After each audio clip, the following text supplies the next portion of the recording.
আসসালামু আলাইকুম। মিনার রান্নাবান্না ও ব্লগে আপনাদের সবাইকে স্বাগতম। বাচ্চাদের পরীক্ষা শেষ। শহরের চার দেয়ালের ভিতরে বন্দি থাকতে বোর লাগছে। কয়েকদিন যাবৎ মেয়ের জামাই বলছিল, আম্মা চলুন কোথাও গিয়ে একটু ঘুরে আসি। পরিবারের সবাই মিলে চলে গেলাম জিন্দা পার্কে। পার্কে ঢুকেই মনে পড়ে গেল ছোটোবেলার অনেকগুলো স্মৃতির কথা। আব্বা আম্মা যাদের বেঁচে আছে তারা অনেক সৌভাগ্যবান, আর যাদের বেঁচে নেই তারাই একমাত্র বুঝেন বাবা মা না থাকার অভাবটা। আমি ছিলাম আব্বার ছোট মেয়ে। আমরা 4 বোন, আমি সবার ছোট। আব্বা যতদিন বেঁচে ছিলেন, ডিসেম্বর মাসে পরীক্ষা শেষ হওয়ার আগেই ফোন দিয়ে বলতো বাড়ি যাওয়ার কথা। পরীক্ষা শেষ হলে সাথে সাথেই আব্বার বাড়িতে চলে যেতাম। বাড়িতে গিয়ে চাচার বাড়ি এবং পাশেই বড় বোনদের শ্বশুর বাড়ি ছিল। ওখানে গিয়েও অনেক মজা ও আনন্দ করতাম। ছোটোবেলায় এবং বিয়ের পরেও আমি আমাদের বাড়িতে এবং বোনদের শ্বশুর বাড়িতেও আম গাছ, জাম গাছ, বড়ই গাছ, পেয়ারা গাছ এসব গাছে উঠেই ফলগুলো পেড়ে নিতাম এবং গাছে বসে বসেই খেয়ে নিতাম। ছোট ছোট কাঁচা অবস্থায় যে কচি পেয়ারাগুলি, এগুলি তো মরিচ বাটা এবং লবণ দিয়ে খেতে অনেক মজা লাগতো। আর গাছের যত পাকা পাকা আম ছিল সবগুলো গাছে বসেই খেয়ে নিতাম। আমের সময় আমার আব্বা সব সময় একটা গাছের আম আমার জন্য রেখে দিতেন, যাতে আমি বাড়িতে গিয়ে নিজের হাতে আমগুলো পেড়ে খেতে পারি। এখন আব্বাও নেই, কেউ বাড়িতেও যেতে বলে না, যাওয়ারও ইচ্ছা করে না। প্রতিবারের মতো একটি কথা আপনাদেরকে অনুরোধ করে বলে যাই, আমার ভিডিওর কোনো অংশটি যদি একটু ভালো লেগে থাকে তাহলে প্লিজ আমার চ্যানেলটিকে সাবস্ক্রাইব করবেন। আর ভিডিওটি না টেনে সম্পূর্ণ ভিডিওটি দেখার জন্য অনুরোধ রইল। আর অলরেডি যারা সাবস্ক্রাইব করেছেন সেই সব ভাই বোনদের প্রতি আমার অন্তরের অন্তঃস্থল থেকে জানাই অসংখ্য দোয়া ও ভালোবাসা এবং অসংখ্য ধন্যবাদ। আপনারা পার্কে ঘোরার আনন্দটি উপভোগ করুন।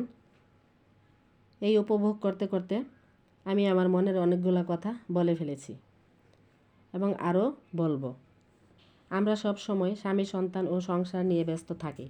একবারও কি আমরা নিজের কথা ভাবি না, কারণ আমরা মা। আমাদেরও উচিত যে আমাদের নিজের কথা চিন্তা করা। নিজের কথা বলতে নিজের নামাজ, খাওয়া দাওয়া, রেস্ট সব কিছু মিলিয়েই আমাদের জীবন। আজ আমরা সুস্থ আছি, সবার কাছেই ভালো।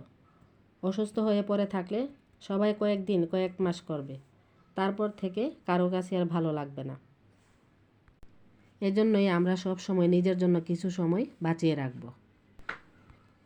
মেয়েদের জীবনে স্বামী এবং ছেলে সন্তান না থাকলে কোথাওই কারো কাছে কোনো মূল্য থাকে না। বিশেষ করে স্বামীর বাড়িতে তো একদমই থাকে না। আমি আমার জীবনে কয়েকটি মানুষকে আমার জীবনের সর্বস্ব দিয়ে করেছি, কারো কাছেই কোনো মূল্য নেই। দুনিয়াতে টাকা পয়সা, অর্থ সম্পদ যাদের বেশি আছে তাদেরই সবসময় সব জায়গায় সম্মান আছে। যাদের টাকা পয়সা, অর্থ সম্পদ কম, তাদের কোথাওই কোনো মূল্য থাকে না। সব সময় সবার কাছে অবহেলিত হয়ে থাকতে হয়। আপনারাও এরকম ছুটির দিনে বা স্কুল ছুটি হলে বাচ্চাদেরকে নিয়ে এরকম সুন্দর একটি জায়গায় আনন্দ উপভোগ করতে পারেন। এখানকার দৃশ্যটা ছিল অসম্ভব সুন্দর, একদম বাড়ির মতো। প্রাকৃতিক পরিবেশ, সুন্দর সুন্দর গাছপালা দিয়ে একদম ঘেরাও করা। যে কোনো পিকনিক বা ট্যুর এইখানে এসে করা যায়। এই যে কত সুন্দর একটা বিড়াল, এটাকেও আমি ক্যামেরায় বন্দি করে নিয়েছি। সুন্দর সুন্দর গাছপালা, তাল গাছ, তারপরে আম গাছ, বিভিন্ন ধরনের কাঠের গাছ, তারপর নারকেল গাছও ছিল অনেকগুলো। অনেক সুন্দর একটা দৃশ্য।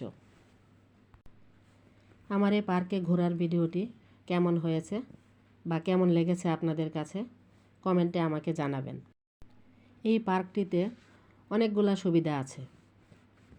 ভালো একটা রেস্টুরেন্ট আছে, বিশাল বড় বড় মাঠও আছে। চাইলে পিকনিক করা যায় এখানে, আবার বাচ্চারা খেলাধুলাও করতে পারেন।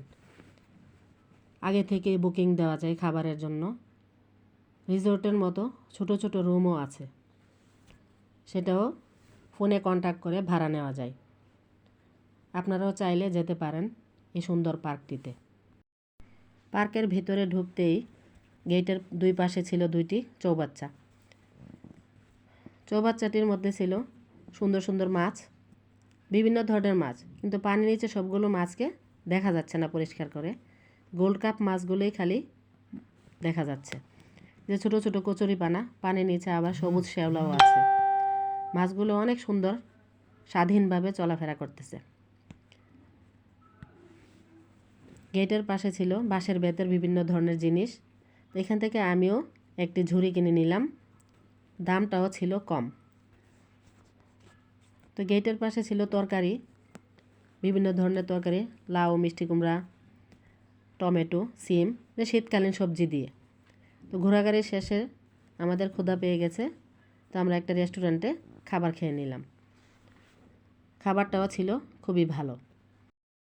আমার ভিডিওটি কেমন হয়েছে কমেন্টে জানাবেন। ভিডিওটি আজ এ পর্যন্তই। আল্লাহ হাফেজ।